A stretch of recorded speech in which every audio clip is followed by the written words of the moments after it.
बिस्मिल्लाहिर्रहमानिर्रहीम। अस्सलाम वालेकुम स्टूडेंट्स, मैं ज़फ़र अली शाह, आपका केमिस्ट्री टीचर।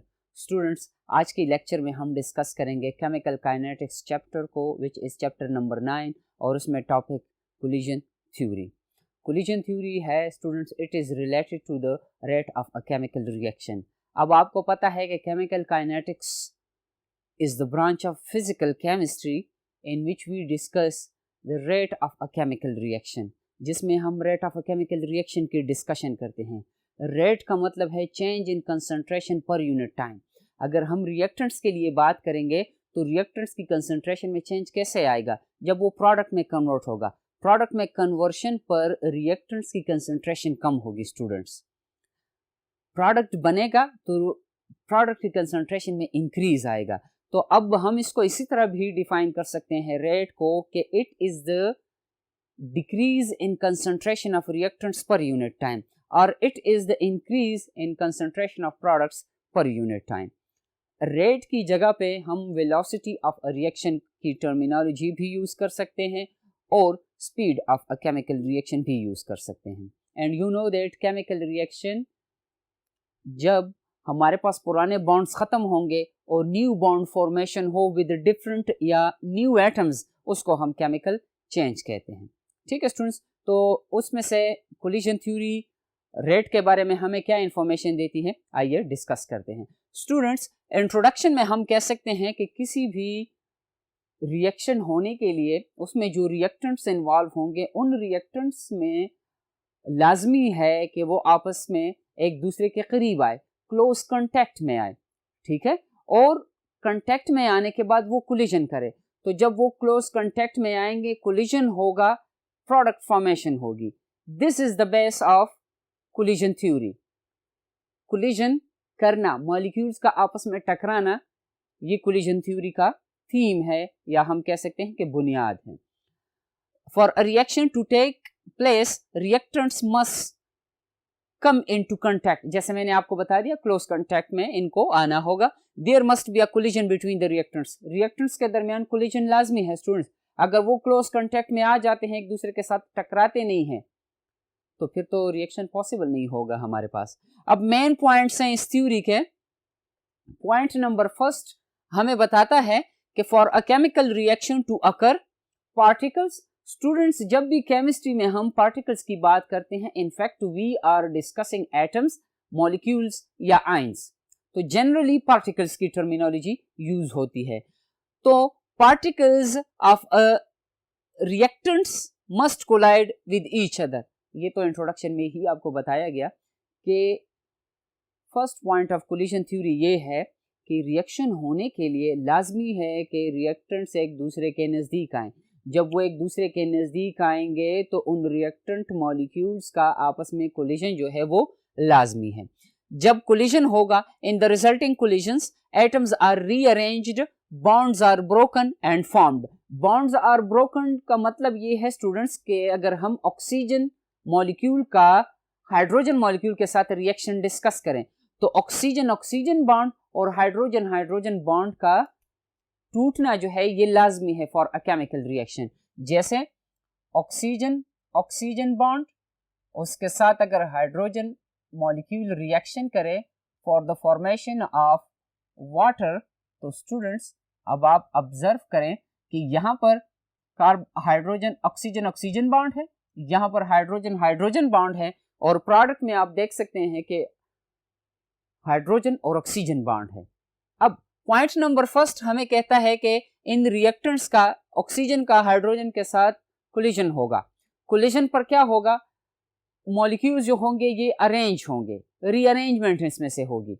रीअरेंजमेंट के बाद इन मॉलिक्यूल्स में जो पुराने बॉन्ड्स मौजूद हैं, जैसे ऑक्सीजन ऑक्सीजन और हाइड्रोजन हाइड्रोजन है, इन बॉन्ड्स का टूटना होगा, इन बॉन्ड्स को खत्म होना होगा। ठीक है स्टूडेंट्स, और उसके बाद जब बॉन्ड्स खत्म हो जाएंगे, क्या होगा, नए बॉन्ड्स बनेंगे। तो डिफरेंट एटम्स के दरमियान नए बॉन्ड बनेंगे। जैसे ऑक्सीजन ऑक्सीजन हाइड्रोजन हाइड्रोजन का बॉन्ड खत्म होगा, हाइड्रोजन और ऑक्सीजन का बॉन्ड बनेगा।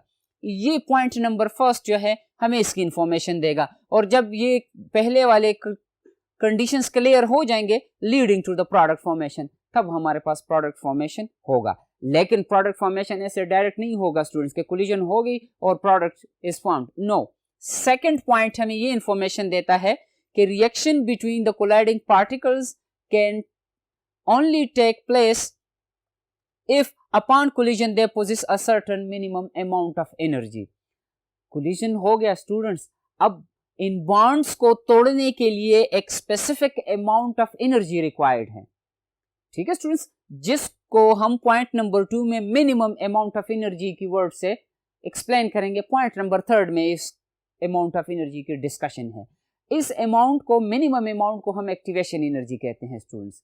जैसे अगर हम कहते हैं कि एक मार्कर खरीदने के लिए कम से कम 50 रुपए चाहिए हमें, अब एक स्टूडेंट जाएगा दुकानदार के पास, उसके पास अगर 40 रुपए हो, अब मार्कर लेने के लिए कौन से कंडीशंस है, स्टूडेंट्स का जाना होगा वहां पर, वो पैसे देगा तब उसको मार्कर मिलेगा। अब स्टूडेंट्स चला गया, पैसे उसने दिए, लेकिन वो पैसे जो हैं वो 50 के बराबर नहीं है, तो मार्कर तो उसको नहीं मिलेगा। रिएक्टेंट्स जो हैं ये आपस में कोलिजन्स कर लेंगे स्टूडेंट्स, कोलिजन हो गया। अब कोलिजन पर इनके लिए लाजमी है कि एक प्रॉपर अमाउंट ऑफ एनर्जी हो, मिनिमम अमाउंट, कम से कम। अब वो अमाउंट ऑफ एनर्जी अगर ना हो तो प्रोडक्ट फॉर्मेशन फिर नहीं होगा, इंस्टेड ऑफ कोलिजन्स, ठीक है स्टूडेंट्स। पॉइंट नंबर 3 में है कि हर एक कोलिजन जो है वो हमें प्रोडक्ट नहीं देगा। Not every collision between the molecules having the required energy of activation leads to reaction. हर एक collision instead of having activation energy हमें प्रोडक्ट नहीं देगा। Only those molecules are effective which take place with the proper orientation or arrangement of colliding molecules.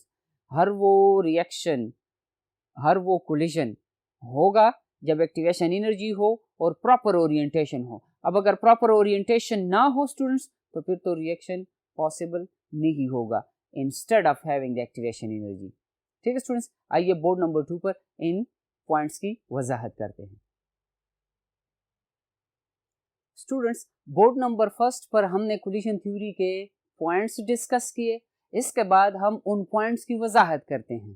Point number 1 में कहा गया है students कि if we increase the number of molecules present in a given volume the number of collisions increases and consequently the rate of reaction increases. Students, point number 1 की explanation जो है वो 3 parts पर मुश्तमिल है। Number 1, number of molecules in a given volume, इसको हम concentration of the reactants कहते हैं। What is concentration? Concentration is the number of moles per unit volume. आपको पता है कि इन टर्म्स ऑफ पार्टिकल्स अगर हम बात करें, 1 mole of any substance contain 6.023 cross 10 power 23 particles. अगर हम गैसेस की बात करेंगे, क्योंकि इस एक्सप्लेनेशन के साथ हम जो रिएक्शन एक्सप्लेन करने जा रहे हैं students, that is the reaction of carbon monoxide with NO2। Product हमारे पास कार्बन डाइऑक्साइड CO2 और NO बनेगा।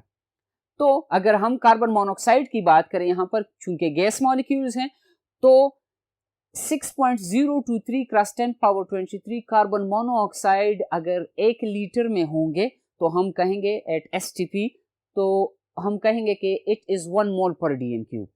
This is concentration. अगर हम 2 मोल्स रिएक्टेंट्स लें तो नंबर ऑफ मॉलिक्यूल्स बढ़ जाएंगे स्टूडेंट्स। अगर हम 3 मोल्स रिएक्टेंट्स लें तो नंबर ऑफ मॉलिक्यूल्स बढ़ जाएंगे स्टूडेंट्स। तो जितने नंबर ऑफ मॉलिक्यूल्स बढ़ेंगे होगा क्या, कंसंट्रेशन जितनी ज्यादा होगी नंबर ऑफ कोलिजन्स उसके साथ इंक्रीज होंगे। जैसे ट्रैफिक की मिसाल है स्टूडेंट्स, अगर सड़क पर गाड़ियों की तादाद ज्यादा हो तो फिर एक्सीडेंट के चांसेस ज्यादा होंगे, लेकिन अगर सड़क खाली हो तो फिर कोई चांस नहीं होगा। इसी तरह अगर रिएक्टेंट मॉलिक्यूल्स की कंसंट्रेशन ज्यादा हो, कोलिजन ज्यादा होंगे, एज अ रिजल्ट क्या होगा स्टूडेंट्स, एक्टिवेशन एनर्जी गेन होगी और प्रोडक्ट फॉर्मेशन या रेट ऑफ रिएक्शन उसके साथ बढ़ जाएगा। ये पॉइंट नंबर 1 की वजाहत थी। मैं यहां पर आपके लिए लिख लूं स्टूडेंट्स के कंसंट्रेशन को मैं C से रिप्रेजेंट करूंगा, it is the number of moles per unit volume, ठीक है students, this is concentration. Point number 2 में कहा गया है स्टूडेंट्स, वहां पर हमने बात की कि minimum amount of energy required है। अब उसके बारे में क्या इंफॉर्मेशन है पॉइंट नंबर 2 में? molecules react only if upon collision they possess a certain minimum amount of energy, the activation energy। जैसे मैंने आपको बता दिया स्टूडेंट्स कि रिएक्शन होने के लिए रिएक्टेंट्स का आपस में कोलिजन लाजमी है, कोलिजन हो जाता है, लेकिन अगर उसके पास वो मिनिमम अमाउंट ऑफ एनर्जी ना हो तो फिर तो रिएक्शन पॉसिबल ही नहीं होगा। स्टूडेंट्स मैं जनरल लाइफ से एग्जांपल दे देता हूँ। अब किसी क्लास में 50 स्टूडेंट्स टेस्ट दे रहते हैं, अब ज़रूरी तो नहीं है कि 50/50 ही टॉप करें, उसमें से कुछ फेल होंगे टेस्ट में जिनके मार्क्स कम आएंगे, कुछ टॉप पोजीशन पर आएंगे, टॉप 1 पोजीशन पर हो सकता है कि 2 आ जाए, या हम सिंगल कंसिडर करते हैं। फिर सेकंड पोजीशन पर 2-3 पॉसिबल है, थर्ड पोजीशन पर 2-3 पॉसिबल हैं, लेकिन maximum number of students top first position पर नहीं आ सकते।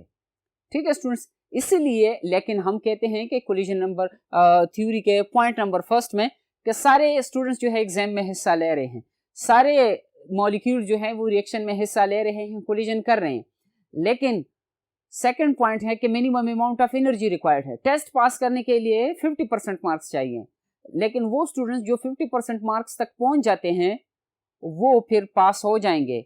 वो रिएक्टेंट मॉलिक्यूल जिनके पास एक्टिवेशन एनर्जी होगी, होगा क्या, प्रोडक्ट में कन्वर्ट हो जाएंगे। ठीक है स्टूडेंट्स, अब एक्टिवेशन एनर्जी से क्या होगा, activation energy helps in breaking the bond, क्योंकि हमने तो केमिकल चेंज को डिफाइन किया था कि बॉन्ड खत्म होंगे पुराने और न्यू बॉन्ड फॉर्मेशन।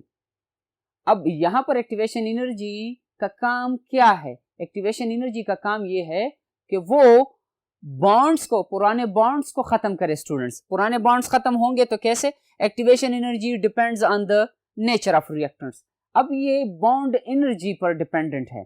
अगर हमारे पास फॉर एग्जांपल हम कहते हैं कि हमारे पास एटम है ए मॉलिक्यूल है, इसमें सिंगल बॉन्ड है। अब अगर सेकंड केस में डबल बॉन्ड भी पॉसिबल है और थर्ड केस में हमारे पास ट्रिपल बॉन्ड भी पॉसिबल है, तो स्टूडेंट्स सिंगल बॉन्ड को तोड़ने के लिए कम एनर्जी रिक्वायर्ड होगी, डबल बॉन्ड को तोड़ने के लिए ज़्यादा एनर्जी रिक्वायर्ड होगी, और इसी तरह ट्रिपल बॉन्ड को तोड़ने के लिए ज़्यादा और भी ज़्यादा एनर्जी रिक्वायर्ड होगी।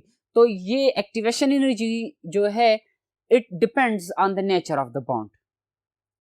ठीक है स्टूडेंट्स, अगर आप देखते हैं हमने theories of covalent bonding chapter में ये पढ़ा था, ये डिस्कस किया था कि आयोनिक रिएक्शंस फास्टर होते हैं as compare to the covalent reactions. Covalent reactions वो हैं स्टूडेंट्स जिनमें कोवेलेंट बॉन्ड इन्वॉल्व हो, और आयोनिक कंपाउंड्स के रिएक्शन में आयंस इन्वॉल्व होंगे, तो आयंस तो ऑलरेडी पॉजिटिव और नेगेटिव बने हुए हैं, वो डायरेक्ट कन्वर्ट हो जाएंगे प्रोडक्ट्स में।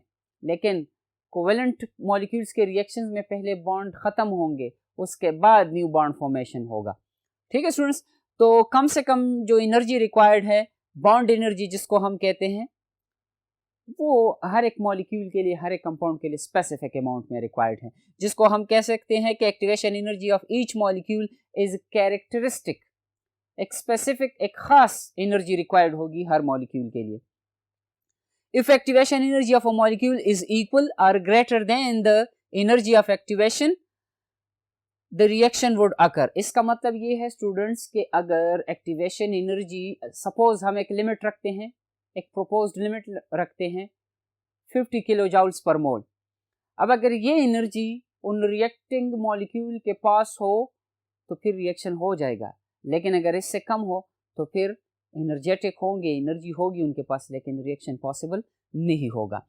If it is less than that no reaction would occur. ये तो मैंने आपको बता दिया, इसकी वजाहत हो गई। स्टूडेंट्स आपकी किताब में इससे रिलेटेड और एक्सरसाइज में इससे रिलेटेड एक क्वेश्चन है कि अगर हम मीथेन गैस को, सुई गैस को, जिसको हम हाउस होल्ड गैस भी कह सकते हैं, उसको और ऑक्सीजन को अगर किसी कंटेनर में इनफिनिट टाइम के लिए रखें तो उनके दरमियान कोई रिएक्शन नहीं होगा।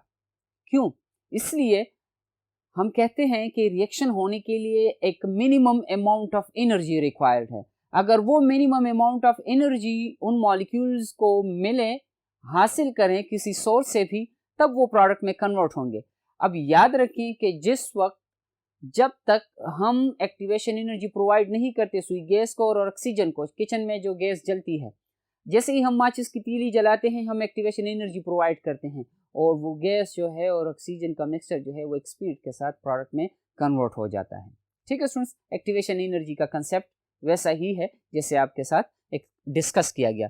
पॉइंट नंबर 3 में है कि however not all collisions between molecules possessing the required energy of activation lead to reaction। इसका मतलब ये है स्टूडेंट्स, कोलिजन थ्योरी के पॉइंट नंबर 1 में हमने बात की कि कोलिजन होना चाहिए, कोलिजन होने के बाद उनके पास एक्टिवेशन एनर्जी होनी चाहिए। अब एक्टिवेशन एनर्जी भी है लेकिन फिर भी प्रोडक्ट में कन्वर्ट नहीं हो रहे, क्यों? इसलिए the manner in which they collide is also important.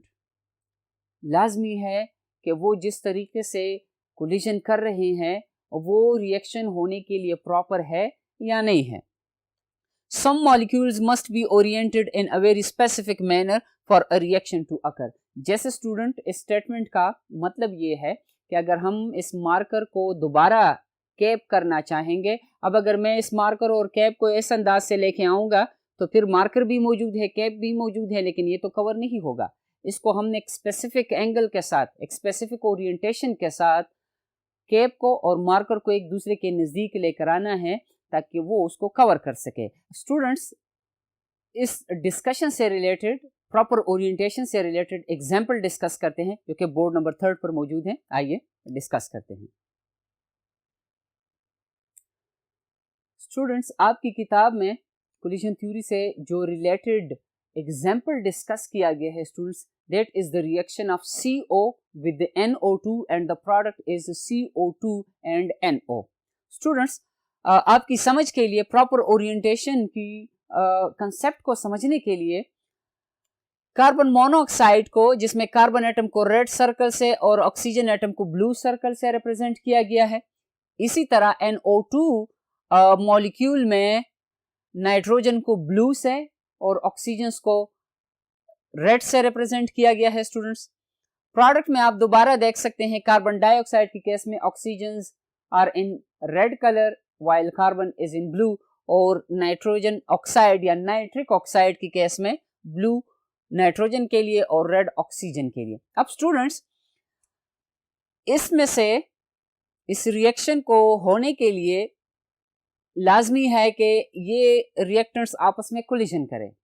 Collision भी किया इन्होंने, अब बॉन्ड भी इस पोजीशन पर आ गए हैं कि टूटने वाले हैं, एक्टिवेशन एनर्जी है इनके पास। लेकिन अगर कार्बन एटम ऑक्सीजन एटम के सामने नहीं आएगा, उसके साथ कोलिजन नहीं करेगा, तो फिर तो रिएक्शन पॉसिबल नहीं होगा। क्योंकि अगर आप रिएक्टेंट्स और प्रोडक्ट्स में चेंज को नोट करें, कार्बन के साथ पहले सिंगल ऑक्सीजन था, अब उसके पास प्रोडक्ट में 2 ऑक्सीजन आ गए हैं, तो मतलब इसने नाइट्रोजन से, जो जिसके पास रिएक्शन होने से पहले 2 ऑक्सीजन थे लेकिन रिएक्शन के बाद सिंगल ऑक्सीजन आ गया है, मतलब कार्बन ने नाइट्रोजन से 1 ऑक्सीजन लिया हुआ है। अब कार्बन के लिए ये लाजमी है कि वो कोलिजन उस मॉलिक्यूल के साथ किस ओरिएंटेशन में करे, जिस ओरिएंटेशन में वो ऑक्सीजन के साथ कांटेक्ट में आए। लेकिन अगर नाइट्रोजन के साथ कांटेक्ट में आएगा तो ये याद रखें स्टूडेंट्स, फिर प्रोडक्ट फॉर्मेशन हमारे पास नहीं होगा। स्टूडेंट्स, आज की लेक्चर में हमने कोलिजन थ्योरी डिस्कस की, उसके पॉइंट्स डिस्कस किए और फिर उनकी वजाहत की। इंशाल्लाह जब नेक्स्ट लेक्चर में हाजिर होंगे तो एक नए टॉपिक के साथ हाजिर होंगे। तब तक के लिए अल्लाह हाफिज़।